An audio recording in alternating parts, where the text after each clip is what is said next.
Hey everybody, this is a piece titled On the Relations of Production uh, by an author named Bernard Chavance. Let's see if how I'm supposed to say this.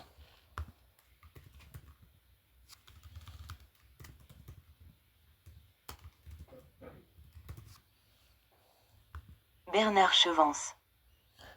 Bernard Chavance. Bernard Chavance. And let's look up Bernard Chavance.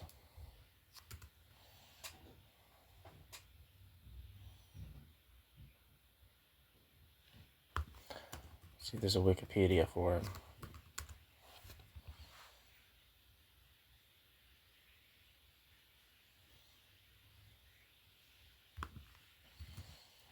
Maybe I'll have to do French Wikipedia.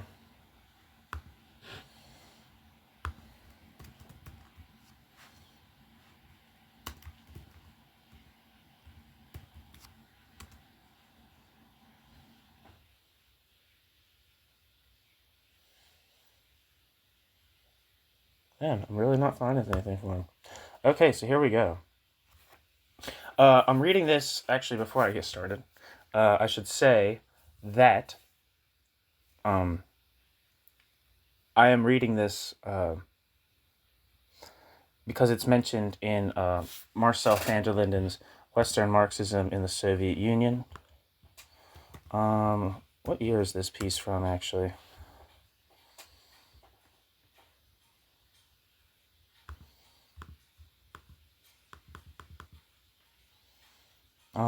This is from 1977. So here we go. I'm reading this as part of just trying to get a better feel for different takes on the Russian question. Paul Sweezy's position as set forth in a recent article, a monthly review, March 1976, can be summarized as follows. 1. Exploitation. Exploitation is a dominant phenomenon in the Soviet Union. 2. The ruling stratum of Soviet society is an exploiting class. An exploiting class. 3. This class cannot be described as a capitalist class, and more than the Soviet Union, any more than the Soviet Union can be characterized as a capitalist society. Paul Sweezy makes it quite clear that Paul Sweezy prefers, quote, in the present state of our knowledge, to leave open the question of the precise nature of the exploitative class society which is developed in the USSR, end quote. Paul Sweezy.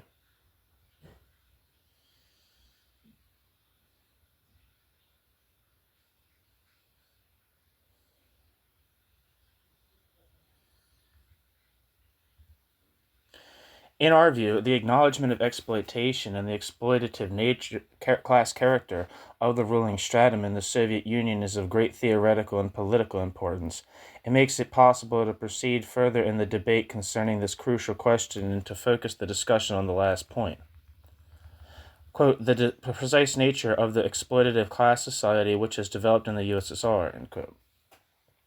In the following remarks, we will try to show why, from a Marxist viewpoint, the correct acknowledgement of exploitation in present-day Soviet society implies the acknowledgement of the capitalist character of this society, and also briefly to identify specific forms assumed by the capitalist mode of production in the USSR. New section, the nature of the USSR. In order to elucidate this question, we must analyze the dominant production relations in the USSR, and more precisely what Marx terms the, quote, specific economic form in which unpaid surplus labor is pumped out of direct producers, end quote. Since, quote, it is always the direct relationship of the owners of the conditions of production to the direct producers, which reveals the innermost secret, the hidden basis of the entire social structure, end quote.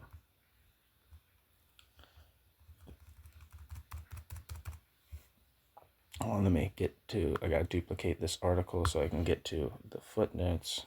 Come on, monthly review, what are you doing?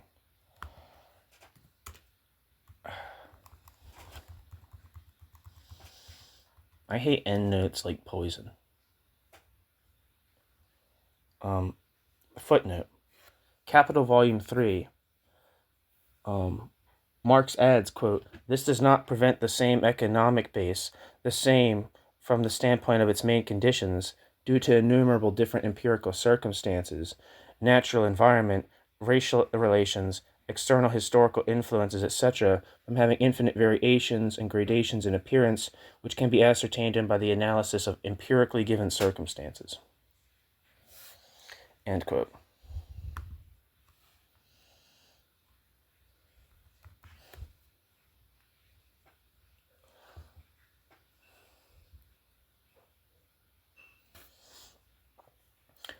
A basic approach to the question is provided by Sweezy himself when he states that the working class in the USSR, which he quite accurately calls a, quote, proletariat, is, quote, in all essentials like its unquestionably capitalist counterparts, end quote. Now, the essential characteristic of the proletariat in the capitalist countries, one that also obtains in the USSR, is the radical separation of the direct producers from the means of production.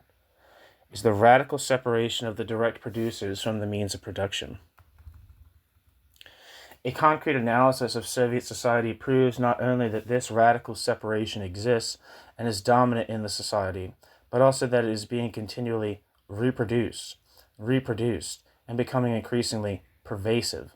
For those who've never listened to me read something before, when I repeat something, typically, unless stated otherwise, it means it's in italics. This growing division derives from the fact that the ruling stratum owns the means of production. The ruling stratum appropriates the means of production, and it is this fact that explains the constitution of this ruling stratum as an exploiting class, which, quote, privately appropriates the unpaid surplus labor of the direct producers. The decisive consequence of the total separation between the producers and the means, and conditions, of production is that under these circumstances, labor power becomes a commodity. Deprived of the means of production, the workers can subsist only by selling the only thing they own, their labor power, and their labor power is bought by the exploiting class. To pretend, in the manner of the apologetic ideologists of the existing state of things in the USSR, that the prevailing, quote, wage form is but a simple, quote, form, a superficial, quote, cover for the economic relations of, quote, developed socialism or the, quote, construction of communism, end quote, is nothing but mystification. What is dominant in the Soviet Union is the totality of conditions of the wage system. In the Soviet Union, wages represent the price of a commodity, labor power. The surplus labor pumped out of the producers assumes the form of surplus value, and commodities, the means of production, and money assume the form of capital. In the Grundrisse, Marx criticizes, quote, those who regard wage labor, the sale of labor to capital, and therefore the form of wage labor, as external to capitalist production, end quote. Marx. And Marx adds, quote, it is an essential relation, a mediating form of this relation constantly renewed by the capitalist system itself, end quote. We must here make a few comments on the historical conditions under which the wage system can be abolished. During the socialist transition, i.e., under the dictatorship of the proletariat, the wage form, which continues to exist, together with other forms of commodity production, gradually cease to imply the commodity nature of labor power. And this is the case precisely to the extent that the separation in question is increasingly and effectively reduced, through the successive stages of protracted class struggle, The process by which this separation is reduced is the The process by which this separation is reduced is the revolutionary process which transforms capitalist relations into communist production relations, and which continues through class struggle through the historical period of socialism. The necessary and primary condition for this transformation is the dictatorship of the proletariat. It is clear that if this condition is not, or is no longer fulfilled, then the very existence of the socialist transition is in question. Footnote. See especially Charles Bettelheim's third letter in Paul M. Sweezy and Charles Bettelheim on the transition to socialism. That's from 1971. I have a piece from Charles Bettelheim. I don't know if it'll be at the same time. I have the prefaces to Volume 3 of his Class Struggles in the USSR, and I have a piece titled On the Specificity of Soviet Capitalism, but that's from 1985. Charles Bettelheim has a very radical, very interesting, pretty fascinating political development, in my opinion. Because if you read the preface to his final volumes of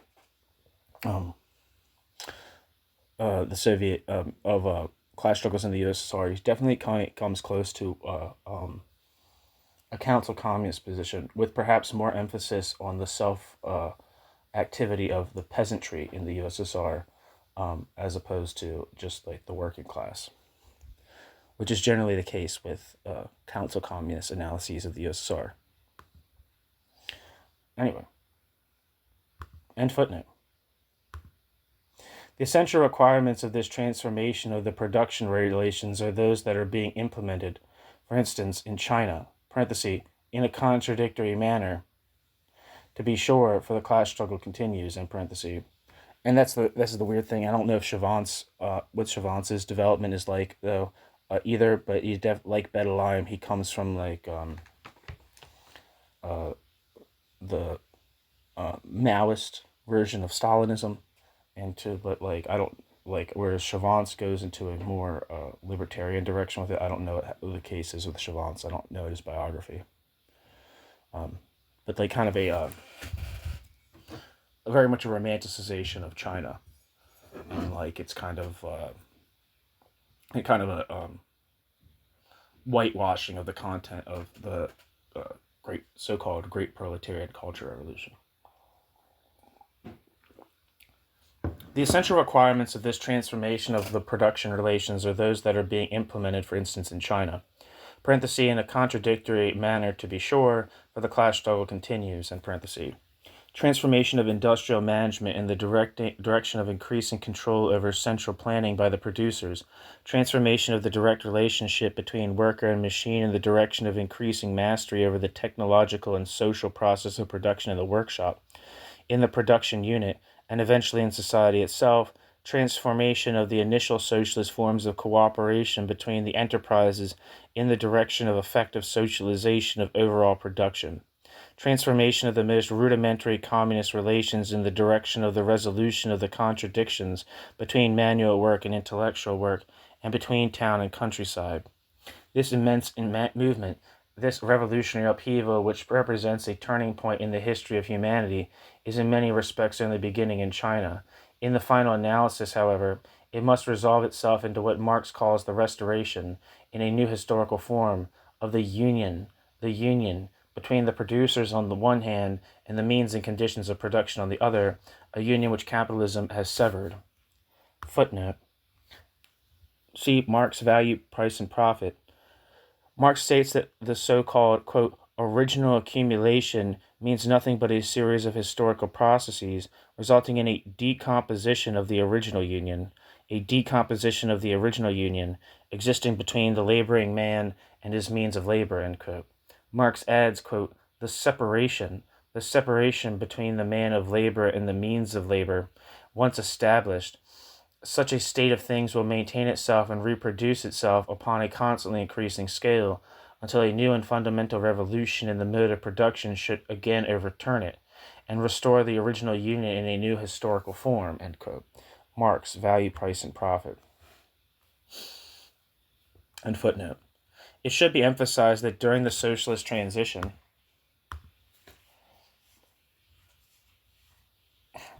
the wage form reflects the continued separation, parenthesis, to a degree, end parenthesis, under conditions of socialism, of the workers from the means of and conditions of production. This separation is being challenged by the revolutionary transformation of production relations, but it cannot be abolished from one day to the next. During the socialist transition, this separation continues to be reproduced, parenthesis, insofar as capitalist production relations or elements of capitalist production relations continue to be reproduced, end parenthesis. At the same time, that it is being transcended, parenthesis, insofar as the production relations continue to be revolutionized, end parenthesis.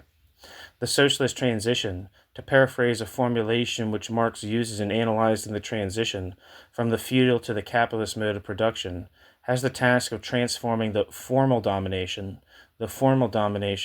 by the producers over the means and conditions of social production into real domination. Real domination. Real domination by the producers means that communist production relations have become dominant, i.e., that the quote, original union, end quote, between producers and means of production has been restored, quote, in a new historical form, end quote. The domination of communist production relations will inevitably result in the abolition of the wage form at the level of distribution. If, during the socialist transition, the gradual but continuous struggle to reduce the partially subsisting separation between the workers and the means of production gives way to a deepening of this separation, then the reproduction of the wage form as a contradictory reflection of this separation can result in the restoration of a system of exploitation, and of capitalist exploitation, without any apparent change in the juridical forms of property.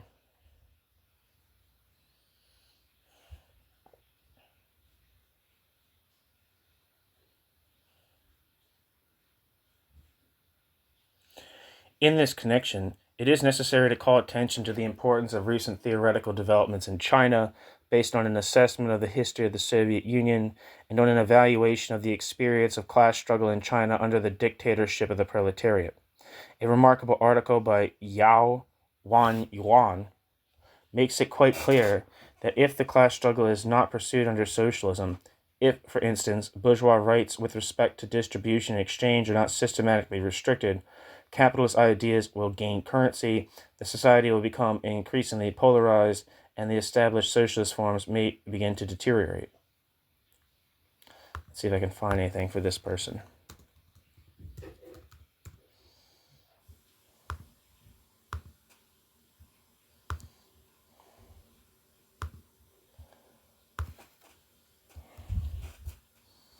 Wikipedia says Yao Wen Yuan lived from 1931 to 2005 and was a Chinese literary critic, politician, and member of the Gang of Four during China's Cultural Revolution.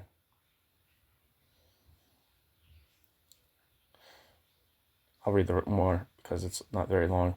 Yao Wenyan was born in Zhuji, Zhejiang, to an intellectual family. His father, Yao Pengzi, was a writer, translator, and art critic.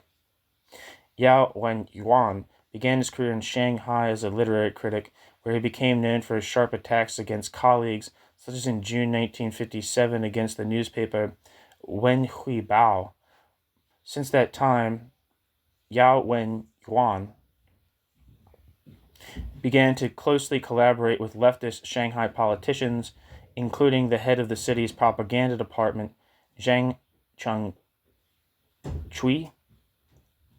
His article on the new historical Beijing opera, Hai Rui Dismissed from Office, published in Wen Hui Bao on November 10th, 1965, launched the Cultural Revolution, citation needed, end bracket. The article was about a popular opera by Wu Han, who was deputy mayor of Beijing. Zhang Chunqiao and Jiang Qing feared the play could be counter-revolutionary because parallels could be drawn between the characters in the play and officials in the communist government. In the play, Hai Rui, a government official, speaks for the peasants against the imperial government, criticizing officials for hypocrisy, oppressing the masses while pretending to be virtuous men. Hai Rui is dismissed because of this. Yao claimed it was a coded attack on Mao for dismissing in 1959 then Minister of Defense Peng Dehuai, a critic of Mao's Great Leap Forward, citation needed, Confused by this unexpected attack, Beijing's party leadership tried to protect Wuhan, providing Mao the pretext for a full-scale, quote, struggle, end quote. against them in the following year. Yao was soon promoted to the Cultural Revolution Group, bracket, citation needed, end bracket. Yao Wen Yuan was an ideal candidate for the criticism for such an opera because of his consistent socialist background. In April 1969, he joined the Politburo of the Central Committee of the Chinese Communist Party, working on official propaganda. A member of the, quote, Proletarian Writers for Purity, end quote, he was the editor of Liberation Daily, one of Shanghai's main newspapers. He joined the state's efforts to rid China's writers' union of the famous Hu Feng.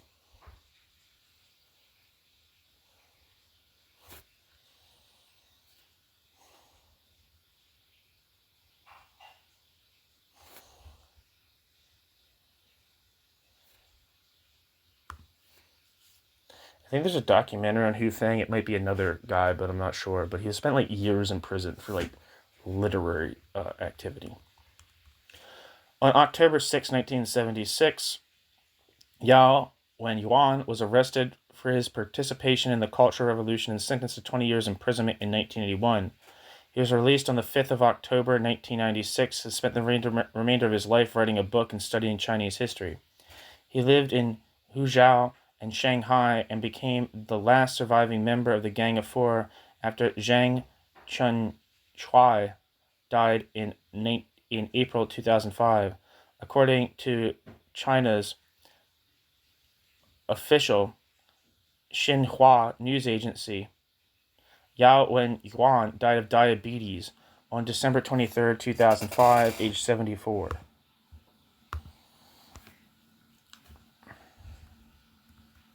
Back to the text, and this is a quote from Yao Wen Yuan. Quote, acts of capitalist exploitation, such as the conversion of commodities and money into capital, and labor power into a commodity will occur. Changes in the nature of ownership will take place in certain departments and units, which follow the revisionist line, and instances of oppression and exploitation of the laboring people will arise again. End quote. Yao Wen Yuan, on the social basis of the Lin Bao anti-party clique.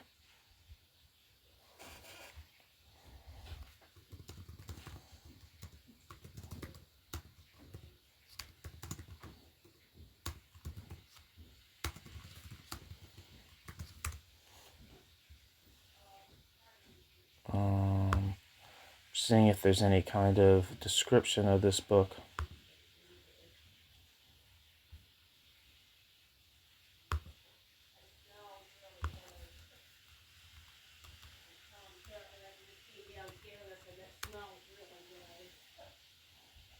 It's on the internet, but it doesn't seem like there's any kind of description for the book.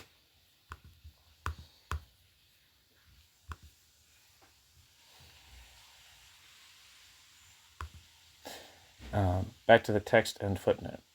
In view of the fact that the capitalist mode of production achieves the most radical, total, and profound separation of the workers from the means and conditions of production, Marx could assert that, quote, the bourgeois mode of production is the last antagonistic form of the social process of production, end quote. Marx. Preface to a contribution to the critique of political economy. This is fully confirmed by present realities in the USSR. Far from being governed by a historically unknown new mode of production, such as a, quote, bureaucratic mode of production, quote, Soviet mode of production, quote, mode of production, quote, sui generis, etc., it has been called in the innumerable analyses, as it has been called in the innumerable analyses that have been produced in this connection. The Soviet Union is clearly a society in which the capitalist mode of production predominates.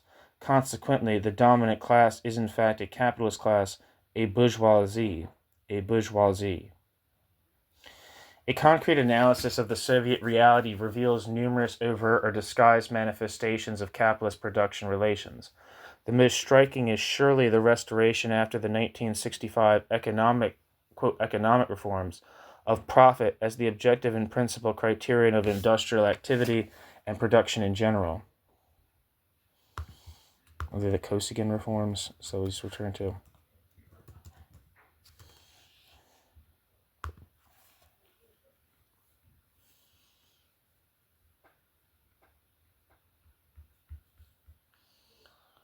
Wikipedia says the 1965 economic reform, sometimes called the Kosygin Reform or Lieberman Reform, named after E.G. Lieberman, was a set of planned changes in the economy of the USSR. A centerpiece of these changes was the introduction of profitability and sales as the two key indicators of enterprise success. Some of an enterprise's profits would go to three funds used to reward workers and expand operations. Most would go to the central budget. The reforms were introduced politically by Alexei Kosygin, who had just become premier of the Soviet Union following the removal of Nikita Khrushchev, and ratified by the Central Committee in September 1965. They reflected some long-simmering wishes of the USSR's mathematically oriented economic planners and initiated a shift towards increased decentralization in the process of economic planning. The reforms, including the Eighth Five-Year Plan, coinciding with the Eighth Five-Year Plan, led to continued growth of the Soviet economy. The success of said reforms was short-lived, and with the events of Prague in 1968, fueled by Moscow's implementation of the reforms in Eastern Bloc countries, led to the reforms being curtailed. Economists like Lev Getovsky and Lieberman were instrumental in framing the theoretical underpinnings of the Soviet economic reforms of the 1960s, advocating for the use of profit motives and market mechanisms within a socialist framework.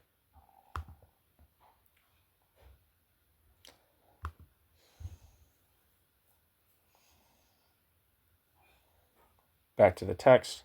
To produce surplus value, says Marx, is the absolute law of the capitalist mode of production.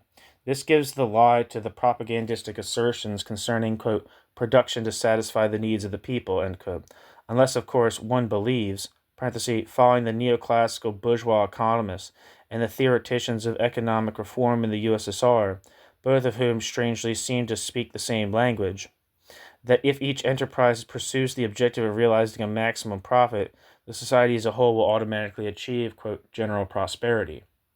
The 25th Congress of the Communist Party of the Soviet Union, which was held at the beginning of this year, exemplifies this line. Its political and ideological directives view all internal problems in terms of, quote, economic efficiency, determined in accordance with capitalist standards.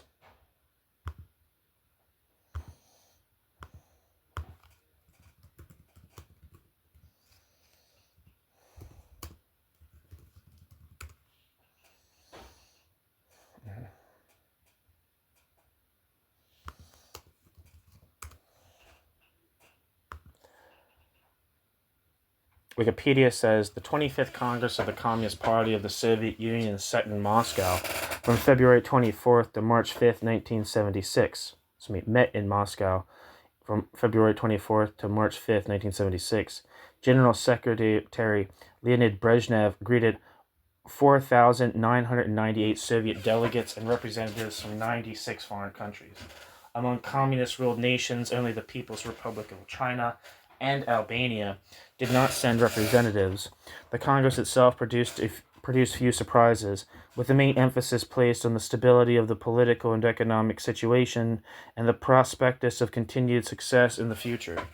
Brezhnev declared that the USSR would not invade or fight other countries, but also stated that he would support national liberation movements despite detente. Little mention was made of the fundamental problems facing the Soviet Union, the slowdown of the rate of economic growth, the low output of agriculture despite heavy investment. The only critical voices raised were those of foreign communists. French Communist leader Georges Marchais boycotted the Congress after criticizing the Soviet Union's suppression of dissidents. A major problem that faced Soviet leaders, and one that was continually evaded, was the need to rejuvenate the Politburo, which was elected at the first plenary session of the 25th Central Committee. The membership of the 25th Politburo was slightly changed from the 24th Politburo, with the ouster of Soviet Agricultural Secretary Dmitry Polyansky in the wake of the failure of the 1975 grain harvest, and the addition of two new full members promoted from candidate status, Dmitry Ustinov and Gregory Romanov. The subtraction of one and addition of two brought the full membership to 16. The members' average age was 66 years old. Brezhnev himself was 69. Back to the text. Marx writes, quote, "The rate of profit is the motive power of capitalist production. Things are produced only so long as they can be produced with a profit. Hence the concern of the English economists over the decline of the rate of profit." End quote. Marx, Capital, Volume 3. Today, the rate of profit is the motive power officially recognized as such of production in the USSR. As might be expected, Soviet economic publications since the end of the 1960s do in fact express growing concern over the decline of the rate of profit. Parenthesis, it should be noted in passing that the militarization of the economy hardly contributes to minimizing this concern. Exclamation point. In parenthesis. New section. The forms of existence of capitalism in the USSR. The capitalist production mode prevailing in the USSR has not yet been subjected to an overall analysis based on Marxism and Leninism. Relatively few comprehensive studies of this question have been made anywhere. Filling this theoretical void is an important task if Marxist theory and, subsequently, revolutionary politics are not to lag behind objective reality. Footnote. This is the importance of Charles Bettelheim's historical study, Class Struggles in the USSR, Volume 1. This work attempts an analysis of present realities in Soviet society.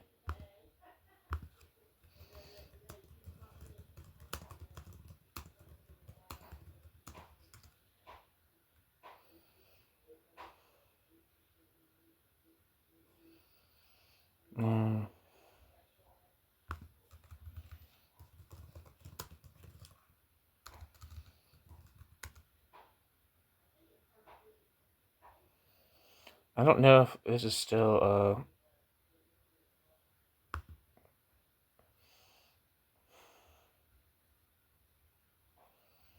I don't know if this book is still in being published by Monthly Review. I'm not seeing anything when I type in Class Struggles in the USSR.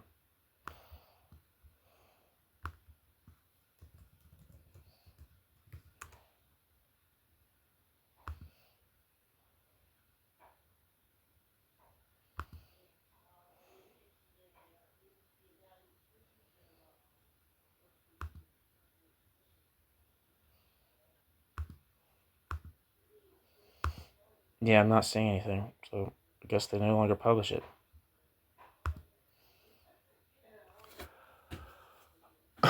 We will try briefly, end footnote, we will try briefly to identify some of the elements which seem to us essential for an understanding of the predominant capitalist forms in the USSR, and which make it possible to characterize the economic system as a monopoly state capitalism of a new type. Among the specific aspects of capitalism in the USSR, an essential role must be attributed to the predominance of state capitalism. In the Western countries, the imperialist stage has manifested itself in the development of state capitalism, which is a tendency in most of these countries. State capital proper, however, has played a relatively less important role in the West than private monopoly capital. Parenthesis, but it is the unity of these two elements that constitutes social capital as a whole. End parenthesis. In the Soviet Union, on the contrary, owing to the degeneration of the dictatorship of the proletariat and of Soviet property forms, state capitalism plays a dominant and predominant role. The state is, quote, collective capitalist, occupies an essential place in the economy. Parenthesis, hence the bureaucratic character of the social system in general and of the bourgeoisie in particular, end parenthesis. As regards the monopoly character of the Soviet state capitalism, this is one of the least investigated areas. It is nevertheless essential. Let us merely point out that in terms of production, concentrated in large and very large industrial enterprises, the degree of capital concentration in the USSR is the highest in the world. The largest enterprises occupy a privileged position, and the largest enterprises administrators constitute one of the most influential sectors of the bourgeoisie. The various, quote, unions that have been instituted since 1973, parenthesis, through consolidation of enterprises, end parenthesis, as well as the ministries and ministerial economic directorates, parenthesis, the latter are apparently more, quote, administrative than strictly economic, end parenthesis, function and behave in a typically monopolistic manner. It must be recognized that the debates concerning the restoration of capitalism in the USSR are frequently marked by confusion. The transformations occurring in Soviet society are often analyzed as though this society were in the process of assuming the forms of, quote, competitive competitive capitalism. But these forms have long since been transcended in the West. The state bourgeoisie is not concerned to, quote, return to competitive capitalism, but to find reproduction forms of Soviet monopoly state. The state bourgeoisie is not concerned to, quote, return to competitive capitalism, but to find reproduction forms of Soviet monopoly state capitalism that can resolve the contradictions resulting from its extremely bureaucratic character. Such a project, and this is confirmed by the outcome of the reforms, is illusory. Certain segments of the state bourgeoisie are opposed to it, and the measures that must be adopted to achieve this goal risk upsetting the, quote, equilibrium of the class relations that underlie Soviet society. When such a break occurred in Czechoslovakia, 1968, and in Poland, 1970 to 1971, the Soviet bourgeoisie as a whole was terrified by the possibility of a spontaneous uprising of the Soviet masses. It is fruitless to analyze the USSR in terms of obsolete forms of the capitalist mode of production. A Marxist theory of state capitalism must be developed that views it both as an operative tendency in the West and in many third world countries, and as a historically determined reality in the Soviet Union.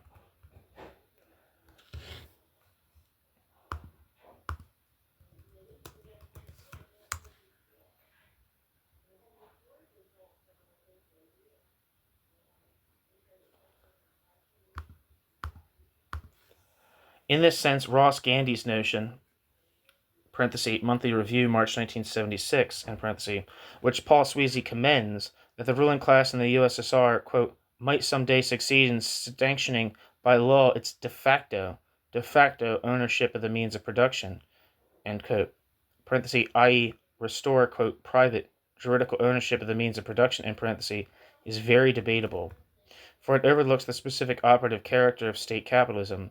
This notion focuses the analysis of the bourgeoisie on the heads of industrial enterprises or on the leaders of the, quote, bourgeois unions, who are but a segment of the state bourgeoisie, and disregards the entire bureaucratic fraction of the state bourgeoisie whose role is essential, if not preponderant. This notion does not account for the growing dissociation between the ownership and management of capital, which Marx has analyzed and which assumes particular forms in the USSR. The state bourgeoisie's ownership of the means of production is both collective and private. The state bourgeoisie appropriates the means of production, quote, privately, but as a class.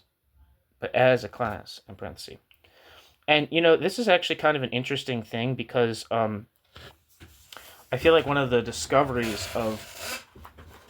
I'm not exactly an expert on this, on Marx's state theory, especially its like historical development throughout his life.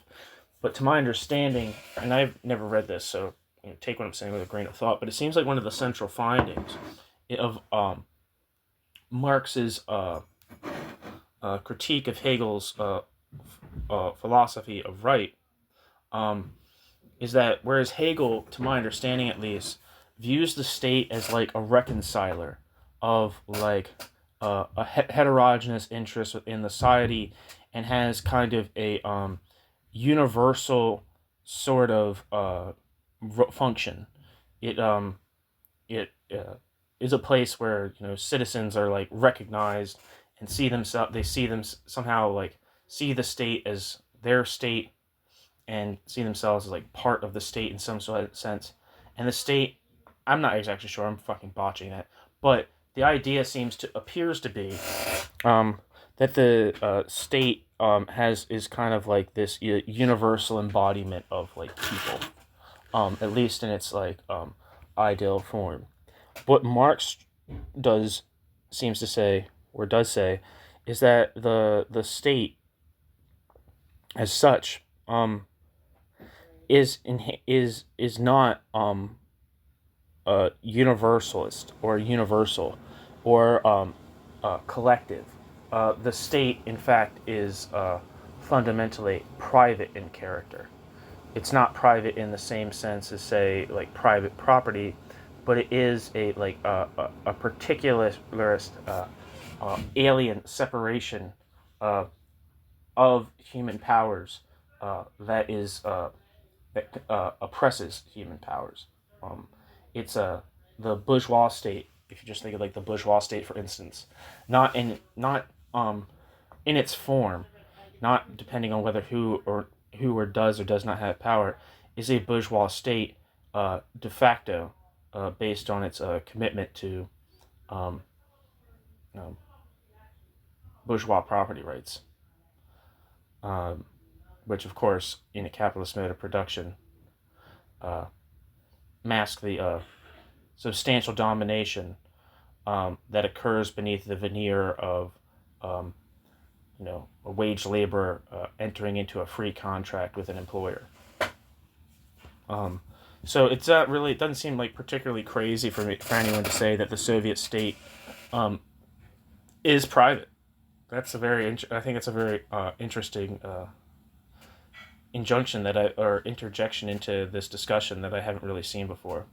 The particularity, the private nature, I guess, of the Soviet state.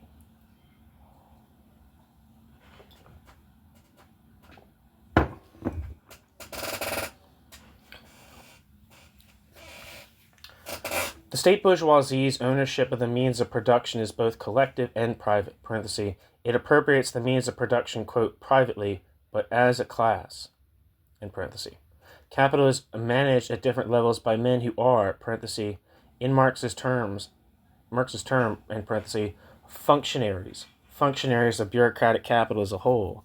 Parenthesis, an analysis of the specific forms assumed by the dialectical relations between social capital and, quote, individual, end quote, capitals would be necessary here, end parenthesis. Finally, it should be emphasized that the restoration of individual private property would not provide greater, quote, security for its beneficiaries among the members of the bourgeoisie. On the contrary, their, quote, security derives from their adhesion to the state bourgeois class, which owns the means of production collectively through the intermediary of a biased state. A biased state. It's very interesting. Although the state plays an essential role with respect to capitalism in the USSR, it would be wrong to think that its effective control over the accumulation of capital and the reproduction of the economic system in general is particularly significant, in spite of the high degree of economic centralization, parenthesis, which has not been basically modified by the various reforms, in parenthesis. A widespread anarchy of production is developing in the USSR.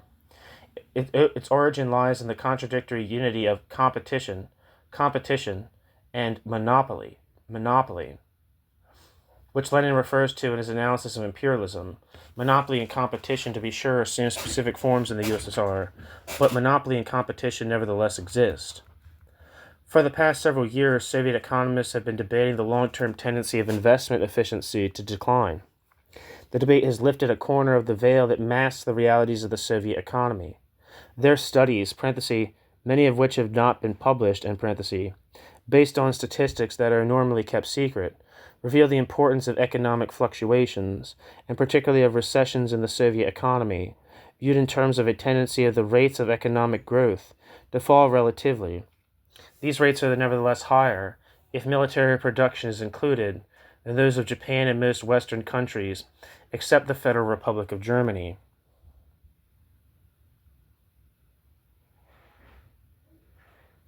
Even if the official figures are accepted, however, the numerous triumphal speeches cannot cover up the repeated failures of all the economic plans, especially in the area of agriculture, parenthesis, which is the best known, end parenthesis, but also in light industry and consumer goods production, in the area of production quality and diversification, etc. These failures have a substantial impact on the standard of living of the masses. They are manifestations of the anarchy of production, parenthesis, resulting from the dominant capitalist system, end parenthesis, and of the formidable militarization of the economy, both of which are reflected in an extremely acute and continuing crisis of the Soviet economy. Footnote.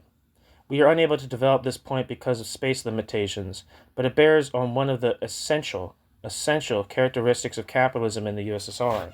The militarization of the economy is a product of the internal contradictions of capital in that country, but it reacts in turn on these contradictions and aggravates them.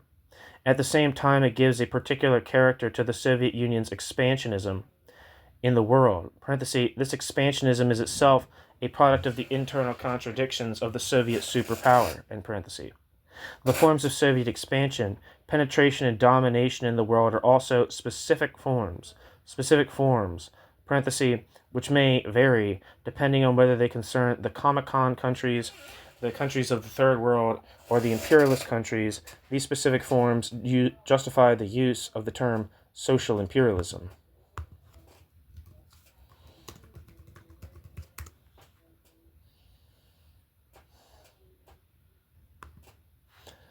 I'm just going to read the Wikipedia real quick for social imperialism.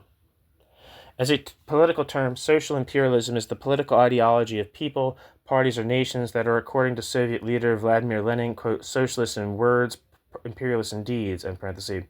Some academics use this phrase to refer to governments that engage in imperialism meant to preserve the domestic social peace.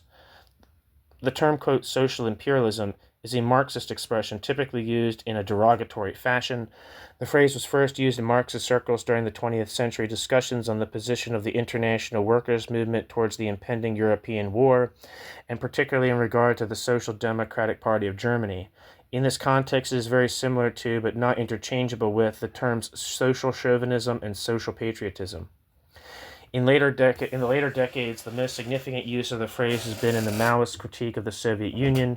Mao Zedong argued that the Soviet Union had itself become an imperialist power while maintaining a socialist facade.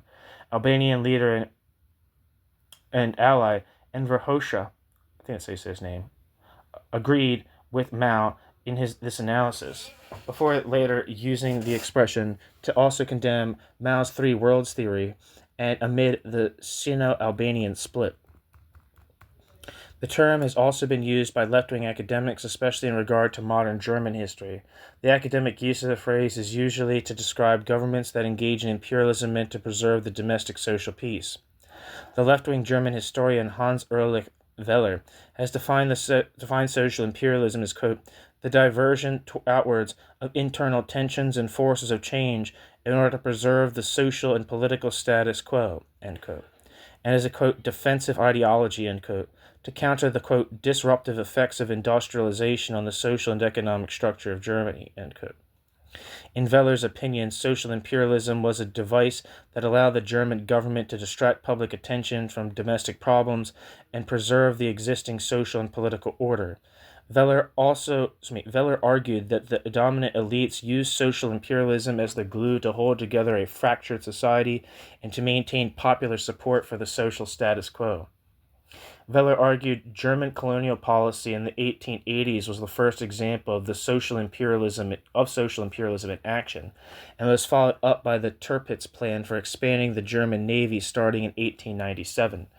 In this point of view, groups such as the Colonial Society and the Navy League are seen as instruments for the government to mobilize public support. The demands for annexing most of Europe and Africa in World War I are seen by Wehler as the pinnacle of social imperialism. The British Marxist historian Jeff Elley contends that there are three flaws in Wehler's theory of social imperialism. The first is that Wehler credits leaders such as Admiral Alfred von Tirpitz and Prince Bernhard von Bülow with a great degree of vision than what they in fact possessed. The second is that many of the pressure groups on the right who advocated an imperialist policy for Germany were not the creations of the government, and in fact demanded far more aggressive policies than what the government was willing to undertake. The third was that many of these imperialist lobby groups demanded a policy of political and social reform at home, in addition to imperialism abroad. Elley argued that what is required in thinking about social imperialism is a broader picture with an interaction from above and below and a wider view of the relationship between imperialism abroad and domestic politics. One of the more notable uses of the social imperialism concept was by the British Marxist historian Timothy Mason, who argued that World War II was caused by social imperialism. In Mason's opinion, German foreign policy was driven by domestic political considerations, and the launch of World War II in 1939 was best understood as a, quote, barbaric variant of social imperialism, end quote. Mason argued that, quote, Nazi Germany was always bent at some time upon a major war of expansion, end quote. However, Mason states that the timing of such a war was determined by domestic political pressures, especially as relating to a failing economy.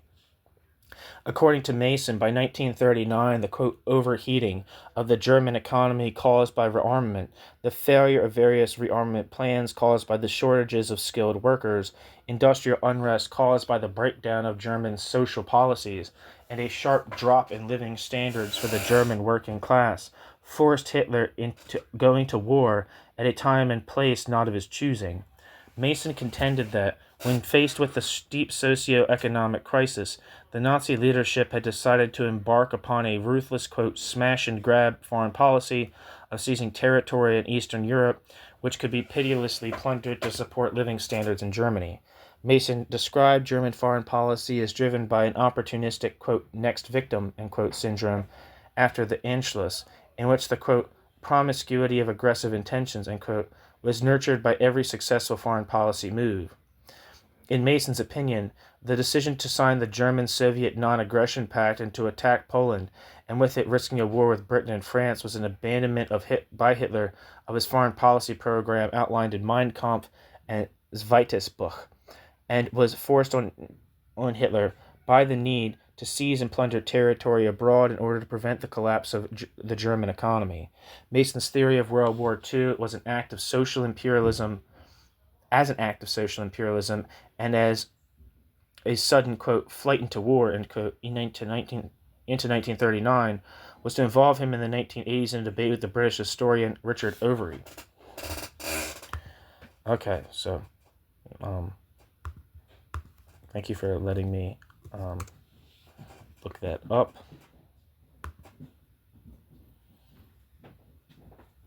And then just wanted to real quick look up Comic-Con.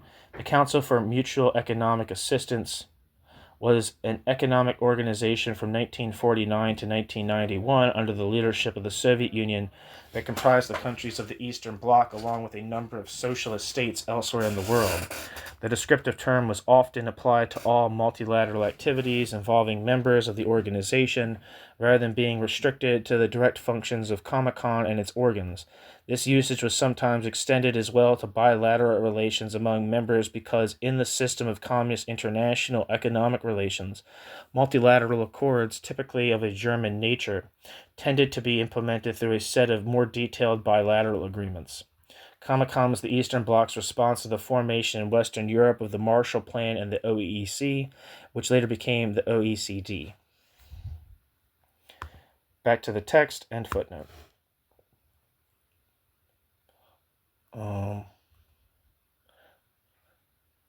These fairs have a substantial impact on the standard of living of the masses. They are manifestations of the anarchy of production, resulting from the dominant capitalist system, and of the formidable militarization of the economy, both of which are reflected in an extremely acute and continuing crisis of the Soviet economy. In the wake of the economic reforms, the enterprises of production unions, i.e. their administrators, are making every effort to secure more favorable conditions for the development of incentive funds, linked to profit, to obtain more, quote, advantageous, end quote, credits and capital, to establish the most profitable diversification structures, which are detrimental to product quality and the needs of the consumer, etc. This is a struggle in which the law of the jungle prevails, each one for himself, and the weak are gobbled up by the strong, absorbed into the unions. This is a form of competition. On the other hand, the ministries and ministerial directorates are also engaged in struggles among themselves to secure a maximum of capital, to further their control and power at the expense of their rivals. This is how these, quote, economic administrations, end quote, originally constituted by sectors, became consolidated into relatively autonomous units, and why the original consolidation of enterprises in keeping with common technological specialization, tends to disappear, parenthesis, each sector now encroaching on the, quote, domains of its competitors, in parenthesis. These administrations constitute truly monopolist groupings that control a substantial portion of the social capital and act as a quasi-competitive economic, political, and even ideological pressure groups, although they are closely bound to ties of class solidarity where the workers are concerned. The lack of a comprehensive Marxist analysis of Soviet society makes itself felt, particularly with respect to the need for an analysis of classes and class relations. The bureaucratic character of the bourgeoisie in the USSR is quite evident, and this is why use of the term state bourgeoisie is justified. It is through the state and the state apparatuses that the bourgeoisie appropriates the means of production and, consequently, surplus value. The mode of reproduction of the state bourgeoisie is a very particular one. It is determined by the combined action of complex economic, political, and ideological factors, which in the final analysis derive from effective ownership of the means of production. The, quote, Communist Party, which is a state apparatus as well as an instrument of the dictatorship of the state bourgeoisie, plays an essential role in the society. Members of the state bourgeoisie are appointed to leading posts in the state apparatus through the medium of the nomenclature, a list established by the Central Committee. The state bourgeoisie is a class composed of various strata that are sometimes torn by sharp contradictions. Its most powerful groupings are represented by high party functionaries, parenthesis, such as Brezhnev, in parenthesis, economic specialists, economic administrators, parenthesis, such as Kosygin, in parenthesis, and by the military hierarchy. All these groups are composed largely of Russians.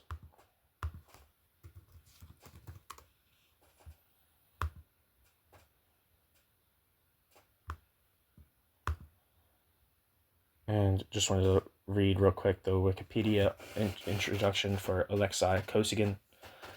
Alexei Kosygin lived from 1904 to 1980. Alexei Kosygin was a Soviet statesman during the Cold War.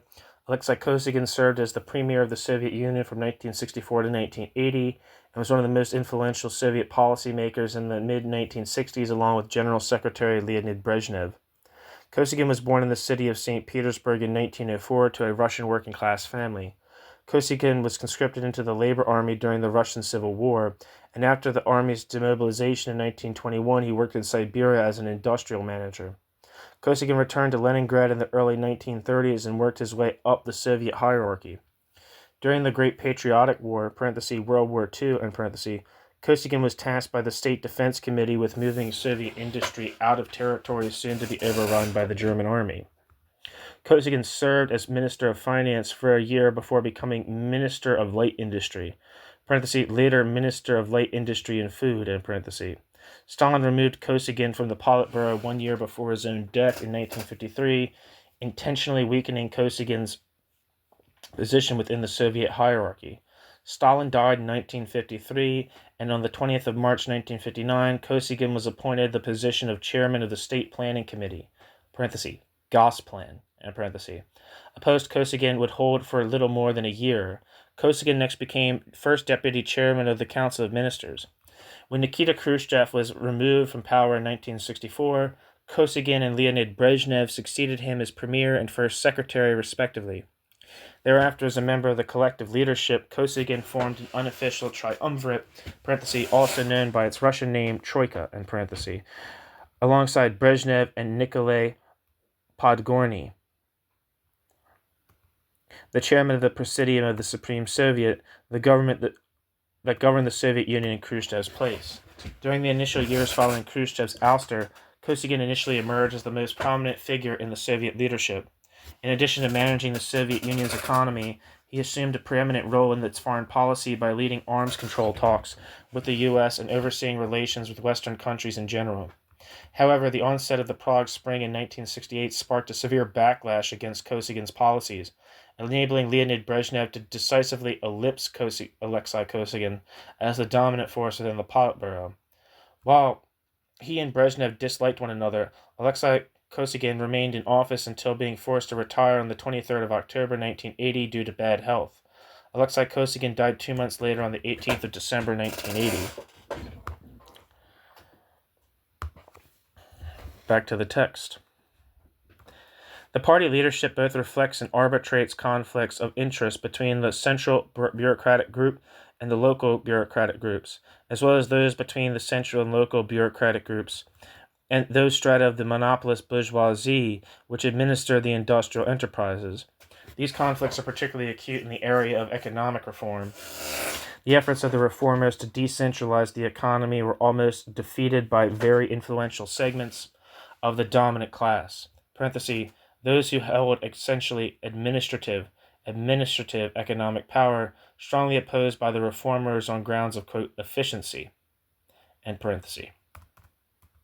A detailed study is required of the relations between the state bourgeoisie and the other classes of Soviet society, the various strata of the peasantry and the petty bourgeoisie, and especially the working class. The Soviet working class is extremely divided.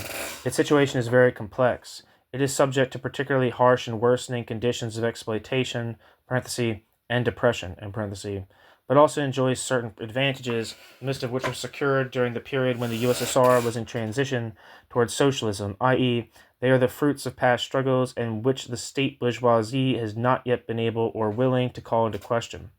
An essential advantage has been, until recently, a relative stability of employment, parenthesis. It should be emphasized, however, that this is a relative and temporary phenomenon. The workforce has a high mobility, and the most recent economic reforms tend to reintroduce mass layoffs, end parenthesis.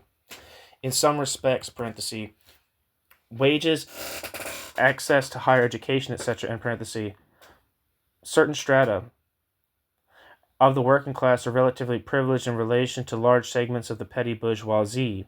There is no doubt that the USSR has a, quote, labor aristocracy, end quote, from which the bureaucratic bourgeoisie draws many of its cadres and occasionally its top-level representatives.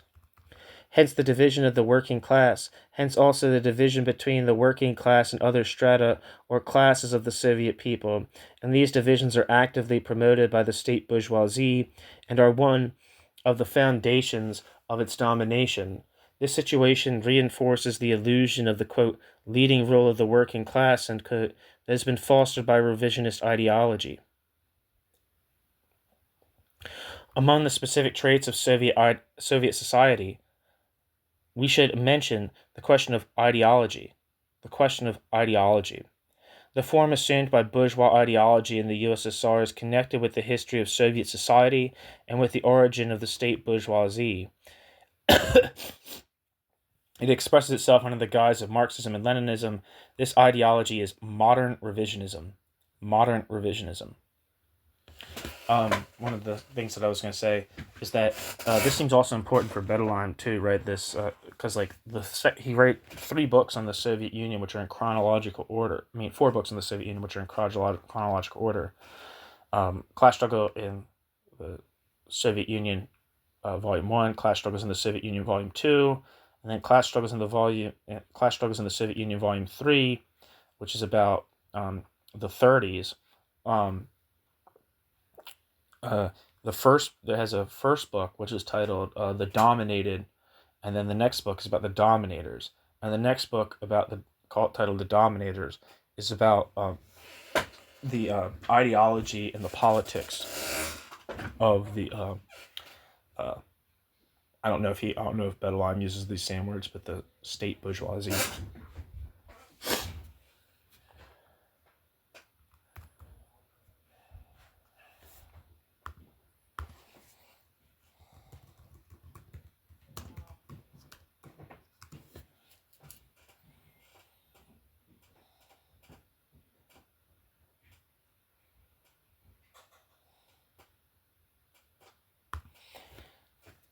I'm just going to read the Wikipedia for anti-revisionism real quick.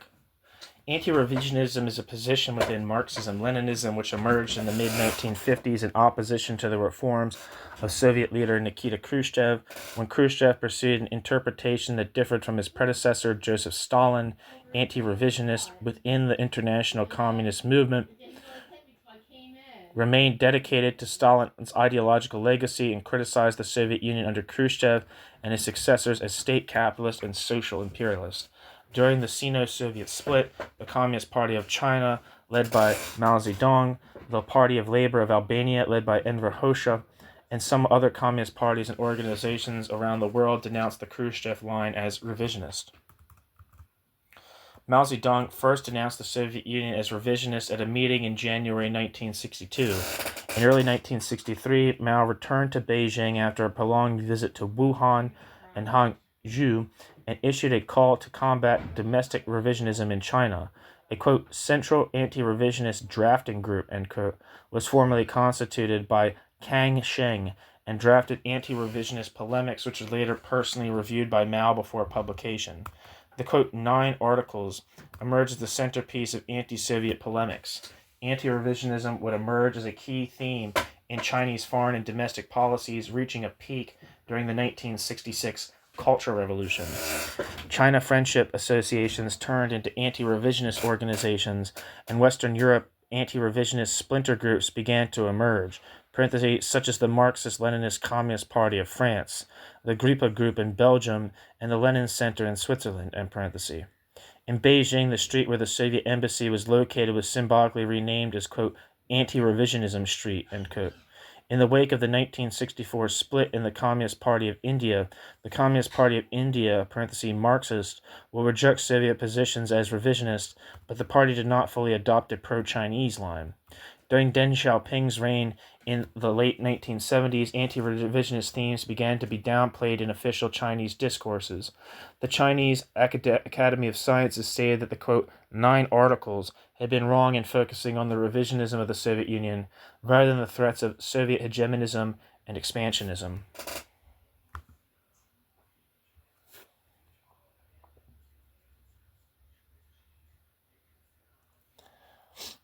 And I want to read real quick the Wikipedia on Soviet Empire. The term, quote, Soviet Empire collectively refers, bracket, by whom, question mark, it's from Wikipedia, end bracket, to the world's territories that the Soviet Union dominated politically, economically, and militarily. This phenomenon, particularly in the context of the Cold War, is also called Soviet imperialism by Sovietologists to describe the extent of the Soviet Union's hegemony over the Second World War. In a wider sense, the term refers to Soviet foreign policy during the Cold War and has been characterized as imperialist. The countries that comprised the Soviet Empire were nominally independent with native governments that set their own policies. But those policies had to stay within certain limits decided by the Soviet government. These limits were enforced by the threat of forceful regime change and/or by the threat of direct action by the Soviet armed forces, parenthesis, and later by the Soviet-led Warsaw Pact, end parenthesis. Major Soviet military interventions of this nature took place in East Germany in 1953, in Hungary in 1956, in Czechoslovakia in 1968, in Poland from 1980 until 1983, and in Afghanistan from 1979 until 1989. Countries in the Eastern Bloc were widely regarded as Soviet satellite states rather than as independent allies of the Soviet Union. Back to the text. It could be summarized in the words which the Communist Manifesto applies to, quote, bourgeois socialism, end quote. Quote, the bourgeois are bourgeois for the benefit of the working class, end quote. It is the ideology of the dominant class, but it is also the dominant ideology in the society. The dominant ideology in the society. Although this phenomenon has been frequently underestimated, it exercises a decisive influence on the class struggle. It should be mentioned in passing that the revisionist ideology largely, quote, corresponds to state capitalism. This has important consequences both in the capitalist countries and in the countries in transition towards socialism. The dialectical relationship between the superstructure and the economic base, on which Engels put great stress, is strikingly confirmed in this connection. The revisionist ideology, which the state bourgeoisie requires so as to be able to, quote, establish its historical legitimacy in the eyes of the working class and the people, also had a substantial impact on the political and even economic forms of state capitalism at home and on the forms assumed by imperialist penetration abroad. The Soviet working class has been deprived not only of the political power it was it was the first in the world to conquer, of its autonomous class organization and of the means of production, but it also had been deprived of its revolutionary ideology. Its struggle to reappropriate this revolutionary ideology, Marxism and Leninism, will undoubtedly be a difficult one, but it will be of crucial importance for the prospect of a socialist revolution, the conditions for which will certainly not fail to reemerge in the USSR. Okay, so that's the end of Bernard Chavance, or Chavance, Bernard Chavance. And there's a reply here from Paul Sweezy. As Bernard Chavance says, we agree on what I would consider to be, both theoretically and practically, the most important point, i.e. that the Soviet Union is a class exploitative society. But Chavance wishes to go further and demonstrate that it is also a capitalist society, and this I do not think he succeeds. Chavance adduces two kinds of arguments. The first can be stated in the form of syllogism. Marx held that capitalism is, quote, the last antagonistic form of the social process of production, end quote. The USSR is an antagonistic form of the social process of production. Therefore, the Soviet Union is capitalist. This seems to me to be not only unpersuasive, but also to do an injustice to Marx. This is not to say that Marx did not sincerely believe that capitalism was the last antagonistic form. It is clear that Marx did, but Marx neither pretended to foresee all the possibilities the future might hold in store, nor did Marx see himself as infallible. It is quite possible that Marx, had he lived to observe the Soviet experience, would have changed his mind about capitalism's being the last antagonistic form, as indeed not a few Marxists have actually done in recent years. Or Marx might have pronounced the Soviet Union capitalist, but in that case he would have backed up the judgment with evidence to show that the structure and behavior of the Soviet Union are those characteristic of capitalism. It is with evidence of this nature that Chavance's second kind of argument deals, quote, a concrete analysis of the Soviet reality, end quote. Chavance writes, quote, reveals numerous overt or disguised manifestations of capitalist production relations, end quote. Specifically, Chavance notes the following. 1. The, quote, restoration of the 1965, the, quote, restoration after the 1965, quote, economic reforms, end quote, of profit as the objective and principal criterion of industrial activity and production in general, end quote. 2. The, quote, predominance of state capitalism, end quote, with a strong and increasing monopoly character. 3. The developing of a, quote, widespread anarchy of production, end quote, the origin of which, quote, lies in the contradictory unity of competition and monopoly. End quote. Chavance also comments at some length on classes, class relations, and the role of ideology in the USSR, but I do not find in what he says on these questions any support for the view that the Soviet Union is necessarily a capitalist society. Let's look a little more closely at the arguments that are intended to prove that it is in fact capitalist. 1. Profit is, quote, the objective and principal criterion of industrial activity and production in general. Profit as the, quote, objective and principal criterion of industrial activity and production in general, end quote. This, I think, is by far the strongest argument advanced by Chavance. I would even say that if he could convince me of its correctness, I would have to agree that the USSR is a capitalist society. But beyond asserting that profit plays this role in the Soviet economy, Chavance has nothing substantial to offer. The seeming implication that the 1965 economic reforms were intended to accomplish this objective is surely wrong. The problem the reforms were meant to deal with was the one, long well known both in the USSR and abroad, of gross inefficiency in the utilization of resources at the enterprise level, primarily, though not entirely, because of the measurement of production and plan fulfillment in terms of physical quantity. Footnote. Nowhere has the irrationality of this method been more tellingly satirized than in a crocodile cartoon showing a pencil factory fulfilling its planned goal of so and so many tons of pencils by wheeling out a huge truck of pencil many times the size of the workers accompanying it. Excuse me. End footnote. The reforms put much more, though not exclusive, emphasis on producing the planned output at minimum cost, which would automatically mean seeking to maximize profit at the given level of output and the given price for the product. At the given level of output and the given price for the product. A corollary of this method was to tie bonuses, etc., to profitable performance, and in this sense it was undoubtedly a move toward a normal capitalist incentive system. Parenthesis. On the other hand, it had nothing to do with introducing material incentives, which are already the order of the day, their weakness up to that time, from the Soviet point of view, being simply that they were not designed to stimulate managers and workers to act more, quote, efficiently, end parenthesis. It must be stressed, however, that making profit the guiding principle at the enterprise level is very far from making profit, in Chavance's words, the, quote, objective and principal criterion of industrial activity and production in general, end quote. Chavance.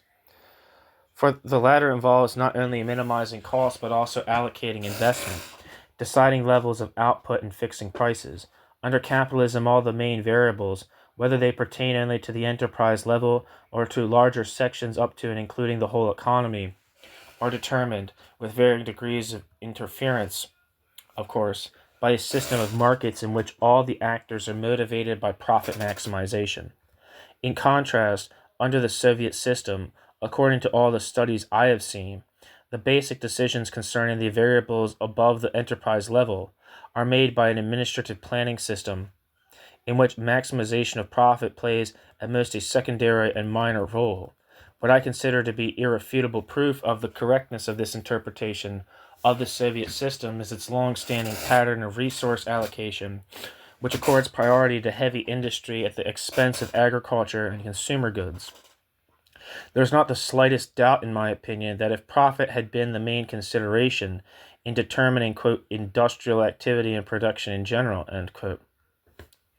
There's not the slightest doubt, in my opinion, that if profit had been the main consideration in determining, quote, industrial activity and production in general, end quote, there would have been much more investment in agriculture and consumer goods industries than there actually has been.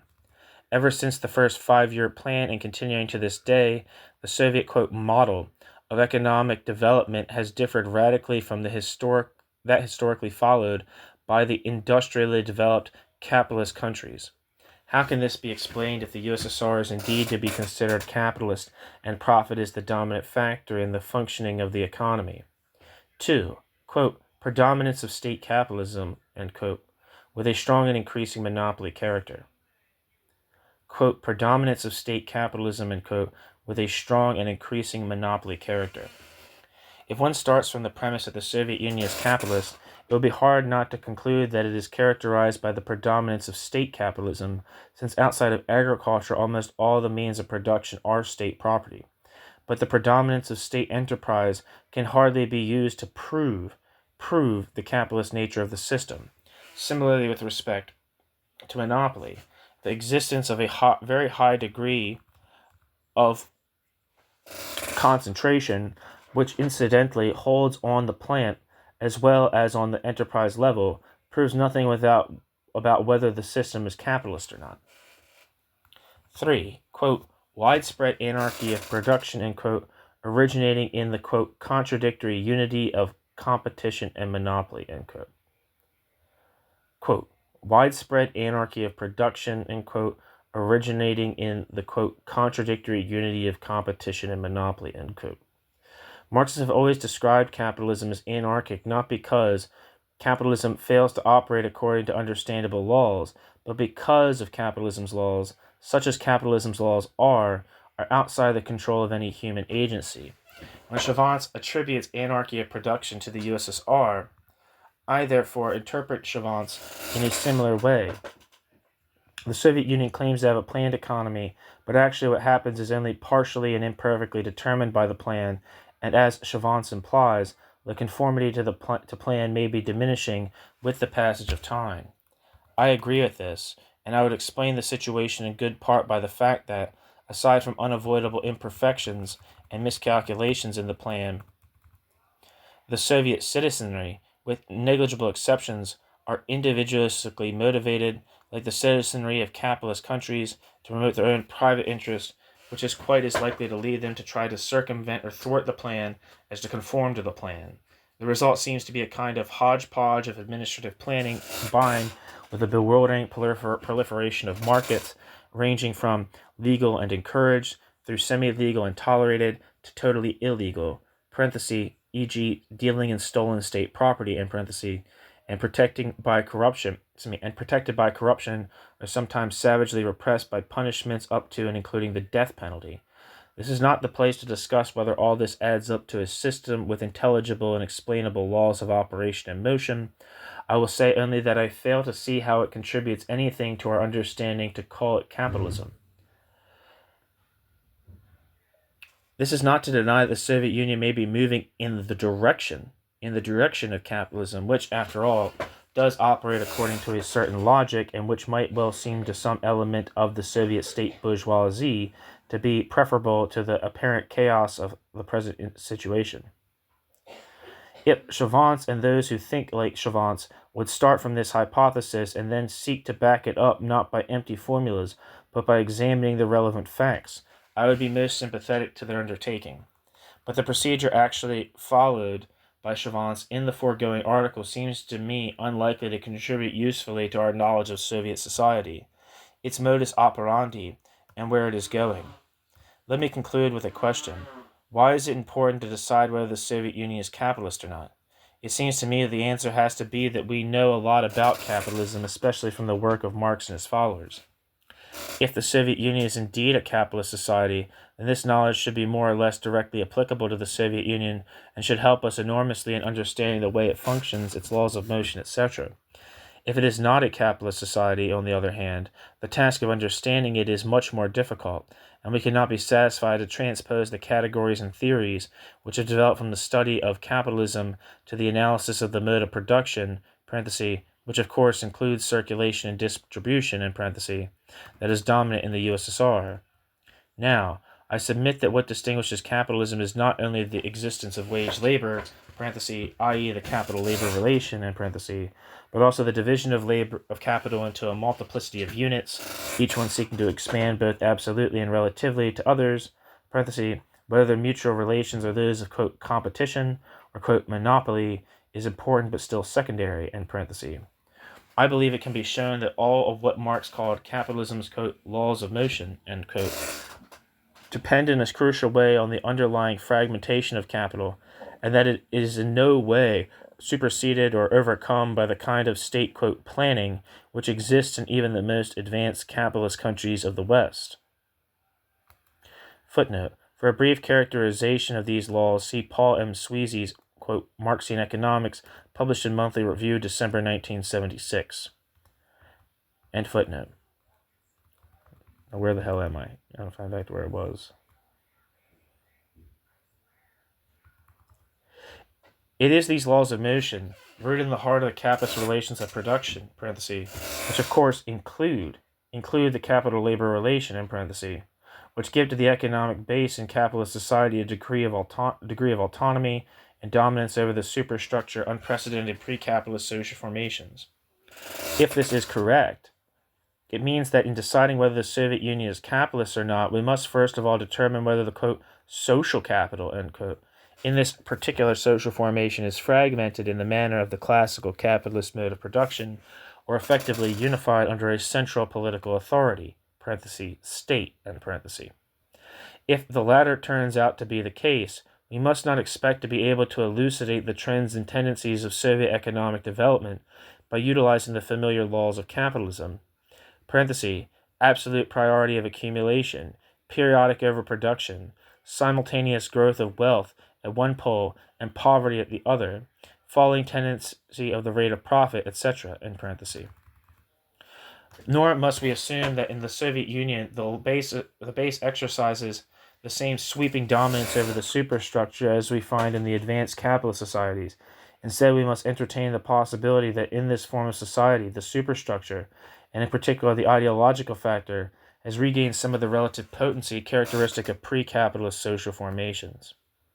As the reader will observe, these propositions are put forward tentatively rather than as firm conclusions. I don't pretend to know enough about the Soviet system to go further at this stage. What we need and so far as I know, do not yet have, are studies in depth of the Soviet reality from a genuinely Marxist standpoint. Studies in depth of the Soviet reality from a genuinely Marxist standpoint. I will only add that what seemed to me to be the glaring weaknesses of arguments like Chavance's purporting to show that the Soviet Union is a capitalist society strongly inclined me to reject this view and to believe that the truth must be sought elsewhere. One final comment, and there I return to the starting point of this discussion for both Bernard Chavance and myself. Whether or not the Soviet Union is capitalist has nothing whatever to do with socialism or communism. We are dealing with a class exploitative society, and the problem is to do in a scientific spirit. And the problem is to do so in a scientific spirit without crippling preconceptions and prejudgments.